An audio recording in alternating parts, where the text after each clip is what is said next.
नमस्कार दोस्तों, आज की हमारी कहानी है मनहूस, दिल दहला देने वाली कहानी। सेजल कॉलेज कैंपस में बैठी थी। जब उसकी क्लास पूरी हुई तो वह अपनी सहेली के साथ बातें कर रही थी। उसे रास्ते में जाते समय सुमन दिखी। सुमन को आवाज़ दी, सुमन इधर आओ। सेजल की आवाज़ सुनते ही सुमन सेजल के पास गई। दोनों बातें करने लगी। बातचीत के दौरान अचानक सेजल को याद आया कि उसने सुना है कि नीता ने आत्महत्या कर ली है। इस बारे में सुमन से जानना चाहा। नीता, सेजल और सुमन दोनों की बचपन की सहेली थी। सुमन और नीता दोनों एक दूसरे की पड़ोसी थी। सेजल दूसरे गांव में रहती थी। भले ही नीता की 3 बार शादी की गई, लेकिन उसने आत्महत्या क्यों की, ऐसा सवाल सेजल के मन में आ रहा था। दरअसल वह अपनी प्यारी सहेली की आत्महत्या से बेहद दुखी थी। नीता जब 9वीं कक्षा में थी तभी उसकी पहली शादी हुई थी। नीता देखने में बहुत सुंदर थी। वह होशियार, शालीन और भविष्य के सपनों में रंगने वाली लड़की थी। उसने अपने जीवन में कई सपनों को चित्रित किया था, पर घर के लोगों ने उसकी जबरदस्ती से शादी करवा दी। सेजल के पास इतने सारे सवाल थे, वह नहीं जानती थी कि सुमन से कैसे पूछूं, लेकिन वह हर बात की सच्चाई जानना चाहती थी और आखिर में सुमन से पूछा कि नीता ने आत्महत्या क्यों की। एक क्षण के लिए सुमन चुप हो गई। जल्दी से उसके मुंह से शब्द नहीं निकल रहे थे। उसने गहरी सांस ली और बोलना शुरू किया। 3 साल पहले नीता की शादी कबीर नाम के शख्स से हुई थी। वास्तव में उसकी बहुत अच्छी गृहस्थी चल रही थी। दोनों एक दूसरे से प्यार करने लगे थे। जब भी वह दोनों साथ में बाहर जाते तो सभी कपल इनसे जलते थे। कबीर और उसके परिवार के सभी सदस्य अच्छे स्वभाव के थे। जैसा उसने सपनों में जोड़ीदार सोचा था, वैसा ही उसे अपना पार्टनर मिला था। उसके घर की स्थिति मध्यम थी। कबीर का एक छोटा सा होटल था। उसमें से कुछ सारे खर्चे बांट देने के बाद कुछ पैसे बच जाते थे। घर की हालत बहुत साफ सुथरी थी। एक दिन वह होटल से घर बाइक पर आ रहा था। एक बड़ी कार से उसका बहुत बड़ा एक्सीडेंट हो गया और इसमें उसे काफ़ी चोटें आई। हादसे के बाद उसे अस्पताल ले जाया गया, लेकिन सिर में गंभीर चोट लगने के कारण इलाज के दौरान उसकी मौत हो गई। नीता को बहुत दुख हुआ, लेकिन उसके ससुराल वालों को गलतफहमी थी कि कबीर की दुर्घटना नीता की वजह से हुई।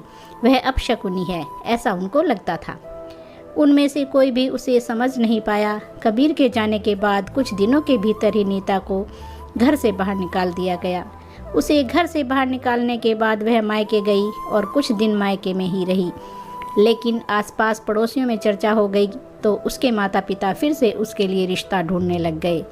जब वह बाहर निकलती थी तो लोग हमेशा उसे ताने मारते थे। इस वजह से सभी बहुत परेशान हुए। ऐसे में उन्होंने जल्दी जल्दी में उसकी नीरज से शादी करवा दी। नीरज बहुत बुरा आदमी था। दारू पीता था, कुछ काम धंधा नहीं करता, चोरी करता, मारपीट करता। उसका रोजाना का यही काम था। इस सब से नीता को बहुत दुख होता था, पर वह कुछ नहीं कर सकती थी। एक बार एक रात को वह देर से घर आया और जल्दी जल्दी में घर में कुछ ढूंढने लगा। नीता ने उससे पूछा, पर उसने कुछ भी नहीं बोला। उसे जो चीज़ चाहिए थी वह उसे मिली नहीं। इस वजह से वह वहाँ से बाहर चला गया। नीता रात भर उसकी राह देखती रही, पर वह आया ही नहीं। दूसरे दिन पुलिस को उसका मृत शरीर रास्ते में किनारे पर पड़ा हुआ मिला। उसका चाकू से किसी ने खून किया था। यह खबर नीता को पता चली तो उस पर दुखों का पहाड़ टूट पड़ा। कुछ दिनों तक वह अपनी ससुराल में रही, लेकिन बाद में ससुराल वालों ने उसे प्रताड़ित करना शुरू कर दिया। इस वजह से नीता वापस मायके में आ गई। घर आकर कुछ दिन ऐसे ही बीत गए। हर दिन आ रहा था और जा रहा था, लेकिन नीता की स्थिति वैसी की वैसी ही थी। उसकी तरफ देखा नहीं जा रहा था। उसका परिवार उसकी स्थिति को सहन नहीं कर सका, इसलिए उन्होंने उसकी वापस शादी करने का फैसला किया। उसके लिए रिश्ता ढूंढने लगे। उनके रिश्तेदारों में अमन नाम का लड़का था। उसकी पहले से ही एक बार शादी हो चुकी थी और अमन से नीता की शादी करवा दी गई। नीता बहुत खुश थी। शादी हुई और कुछ महीनों बाद उसे मालूम हुआ कि अमन को कैंसर है, ब्लड कैंसर। इस बात का पता चलते ही उसके हंसते हुए चेहरे पर फिर से उदासी छा गई, लेकिन उसने हिम्मत से इन सब का सामना करने का फैसला किया। 5 महीने तक अपने पति की सेवा की, लेकिन आखिरकार 5 महीने बाद उसके पति की मौत हो गई। इस दुख से वह बहुत तंग आ चुकी थी। कुछ दिन बीत गए, लेकिन बाद में ससुराल वालों ने उसकी जिम्मेदारी लेने से इनकार कर दिया और उसे घर से बाहर निकाल दिया। उसके बाद वह फिर मायके चली गई, लेकिन उसके माता पिता और उसके भाई भाभी ने भी उसे घर में आने नहीं दिया।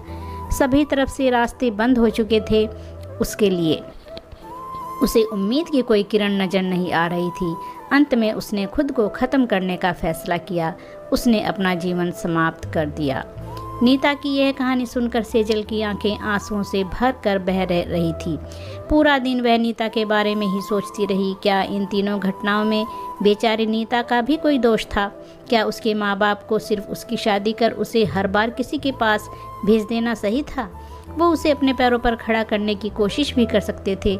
सच कहो तो नीता की जान उसकी बदनसीबी ने नहीं, उसके परिवार की, उसके आसपास के लोगों की छोटी सोच ने ली है। वो बेचारी मनहूस नहीं, बदनसीब थी, क्योंकि उसके आसपास ऐसी सोच रखने वाले लोग थे। तो कहानी कैसी लगी? अच्छी लगी है तो लाइक कीजिए, शेयर कीजिए। धन्यवाद दोस्तों।